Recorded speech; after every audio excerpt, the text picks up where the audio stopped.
Hi, I'm Mark, BHSpringSolutions LLC and BHSpringSolutions.com co-founder. It's October 26, 2020, and we're making this video. This is a different video than we've ever made before, and I'm going to explain to you about why.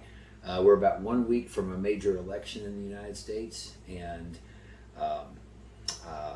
we're going to make this video just because we think that there's some details about this upcoming election and the position of the candidates that things that are just not really being said. It's everything is COVID, and everything is the civil unrest, and these things are very, very important. But kind of under the radar screen, this is what I wanted to share. Joe Biden has if you can find it.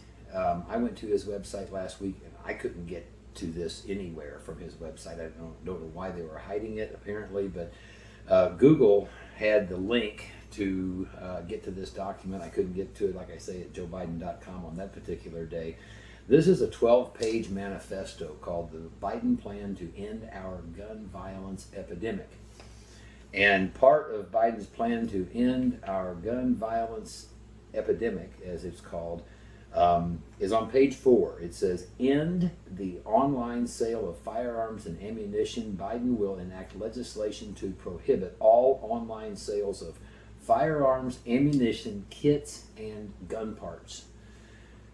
I have no idea how that purports to be something that's going to help to end gun violence in the United States, but that's the reason. BHSpringSolutions is a company that was founded by my partner and I. My partner is a Bulgarian citizen. Together we collaborated on designing, creating the products you find at BHSpringSolutions.com. Without exception, these products should make any gun safety advocate, like we hear these words, gun safety, from Biden, and we heard it from Hillary and from Barack, and it should make them happy, because we market things that make firearms function more reliably and better and more accurately and safer, and in many cases add margins of safety. So if there was ever an advocate for gun safety, it would be companies like BHSpringSolutions, Brownells, Midway, USA, Optics, Planet, and all of the other companies that help keep firearms running through parts and repairs and necessary maintenance. And it just seems to me like this is getting drowned out. This 12-page manifesto, you can get to this if you go to joebiden.com/gun safety, and you should be able to find it. It's 12 pages long. It's very eye-opening, and our company has been one that we have very much steered clear of politics, but this is personal, in that if Mr. Biden has his way, companies like BHSpringSolutions, which we are not a political company. We serve our customers. We serve BH veterans, our name for our customers, and that's what we focus on. But an agenda like this, of course, this gets personal, and we're heading for here in about 1 week. I'm just going to be very, very straight. It's very possible Joe Biden could be president, and it's very possible that his party could control both houses of Congress, and this could get to be a real circus. And part of why I made this video is because I am a United States citizen, and I do have the right to say the things that I'm going to say.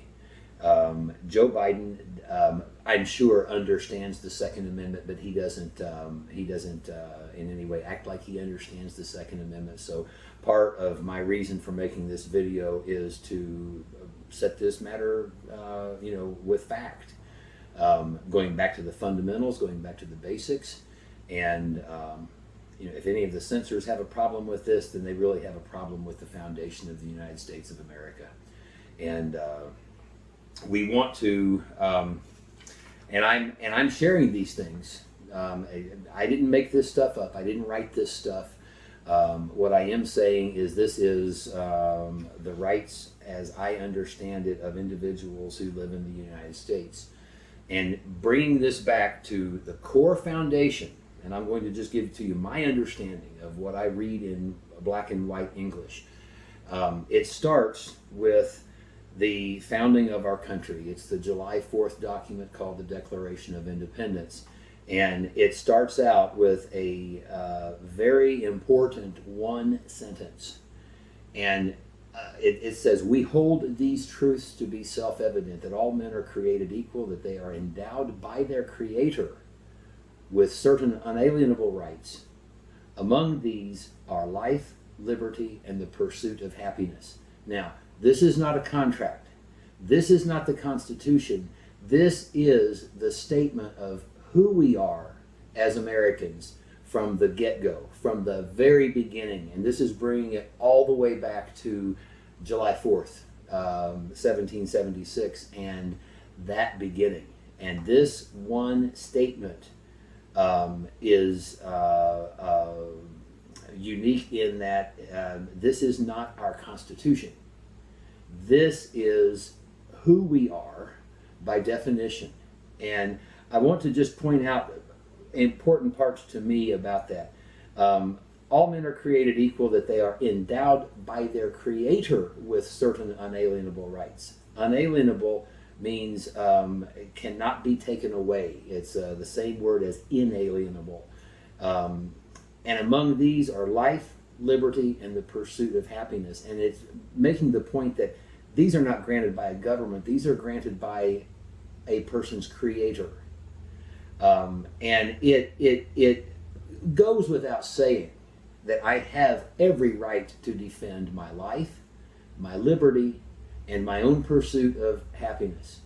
And I don't need a Second Amendment, in my opinion, to defend those things. Those things were given to me by my Creator, and it's recognized in our Declaration of Independence. And of course, I have every right to defend those things, be that with a firearm or otherwise.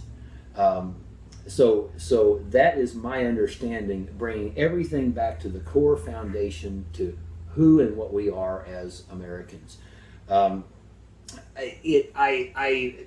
have been astonished by people who should know our Constitution and should know our Bill of Rights and don't understand what it says. But the key catchphrase for Joe and Hillary and Barack and Bill and frankly all the Republicans too is, "I support the Second Amendment."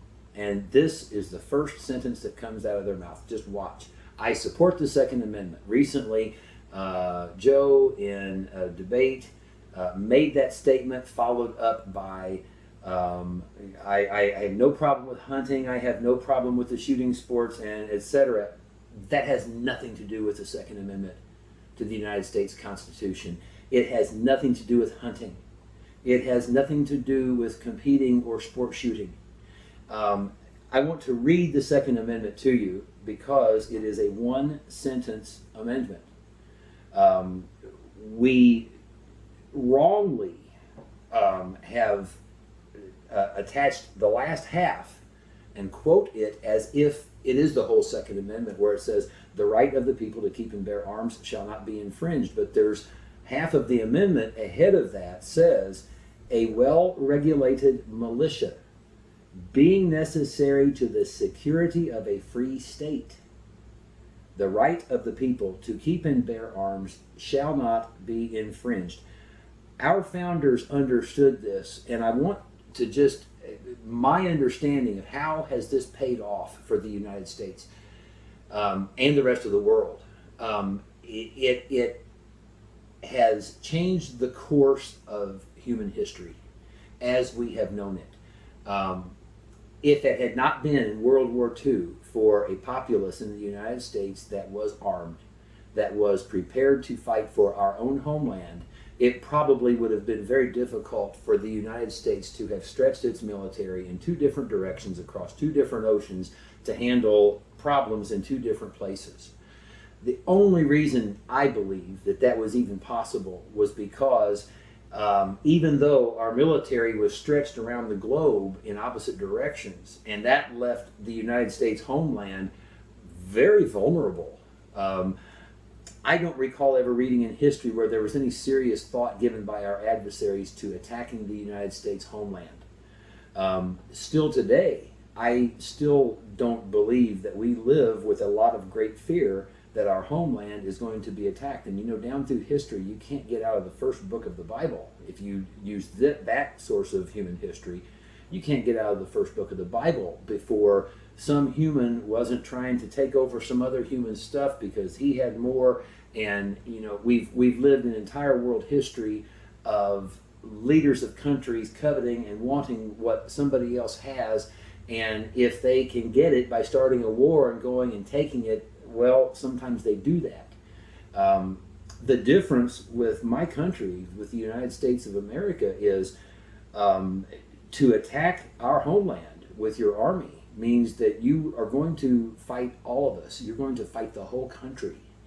I think that's why it has been largely unthinkable for other countries and their military leaders around the world to give any serious thought to invading the United States. And I want to say that this is not the way it is in many parts of the world. My co-founder of BHSpringSolutions has a completely different perspective on this, having grown up and lived in Bulgaria, in Eastern Europe.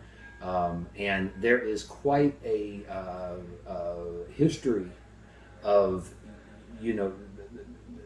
the folks there don't take for granted what we take for granted. And my point is, we're able to take that somewhat for granted here. We go to bed at night and we don't have a lot on our mind about thinking about this other country or that other country because we're a country that has, a lot of stuff to lose in terms of wealth and natural resources.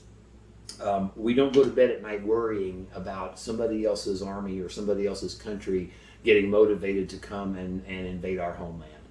And I believe that is because to do so would mean you would be fighting the entire country. I want to make a point about this Second Amendment. A well-regulated militia, and as soon as I use the word militia, I can just see the sensors and I can see the flags going up in somebody's matrix or whatever on the computer or on the internet. I'm reading the Second Amendment, folks, so just please relax. A militia, what does a militia mean? A military force that is raised from the civil population to supplement a regular army in an emergency. And when you really dissect the meaning of the word militia, what is it really? It's everybody in the country who owns a firearm, who is part of the civil population who could use it to help defend the state. And my point in this is the primary motive of the Second Amendment in the first place was the security of the new country, the security of the state being the country being all of the populace and all of the inhabitants in the country. And the security of all of those. And I'm not, downplaying, our interpretation of the Second Amendment as being, that I have a right to own firearms and protect myself and protect my family or whatever it means to me. I'm not discounting that in any way whatsoever. However, what I am suggesting is that what we're hearing, this spoon feeding of, I support the Second Amendment, and and then it's about hunting, and then it's about competing and sport shooting, and it's not about any of that. Not about that, Mr. Biden. We are not, again, we're not a political organization, we're not a political company. There are 3 persons running for president that are on the ballot in all 50 states. Those are President Donald Trump, Joe Biden, and Joe Jorgensen, the Libertarian Party. 2 of those candidates and their parties do have a good history of being supporters of the Second Amendment and the Constitution. And Joe Biden is looking for any way possible. And I'll tell you, this 12 pages, this is a desperate, any way possible, throw a bunch of stuff against the wall and see if it can stick kind of an approach. to read it is it's quite eye opening. I will say this: love him or hate him, Donald Trump, in almost 4 years as president, has given no ground on the Second Amendment and the rights of the people to keep and bear arms. And I'm here to tell you that is worth something. His actions do speak for themselves. He made that kind of a commitment to the American people before being elected, and as far as I know, he has given no ground on this subject. The Libertarian Party has given no ground on it ever. The only difference is the Libertarian Party hasn't used the issue for a money machine. And what I mean by that is our two main parties use this subject of, you know, we got to take away the guns, and you're not taking away my damn guns. Yes, we need to take away the guns. No, you're not taking my damn guns. And it becomes this political football, and it just makes the money changers go jingle jangle on both sides of that net, where they keep volleying this back and forth. That's the only one difference I would say about the Libertarian Party, is they have stood fast for the rights of the people to be secure and to keep and bear arms, and they just haven't made the money machine out of it that the two main parties have. So my company, BHSpringSolutions, right now through election day at least, you can get the book that I wrote. It says, "Before it's too late, get your defensive house in order." This is real timely stuff. Having your defensive house in order, that means a myriad of different things, but it also means maintenance of what you have.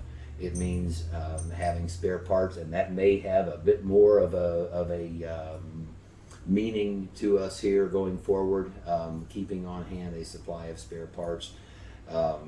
Because whether or not we're going to be able to actually buy them in the future, that it's some kind of question.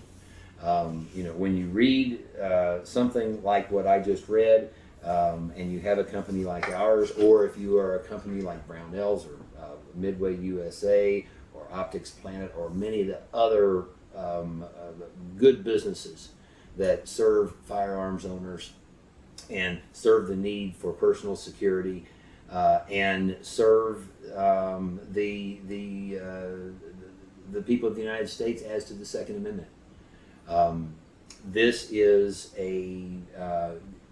what I've read here. It just cannot be overlooked. I appreciate you listening. If you agree with what I've said or anything in here, and you want to forward this by way to anybody else, there is certainly a decision when it comes to the security of the United States, when it comes to the security of all of us.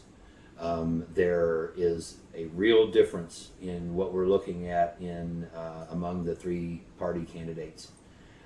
I'm Mark, BHSpringSolutions LLC, BHSpringSolutions.com. Thank you for watching.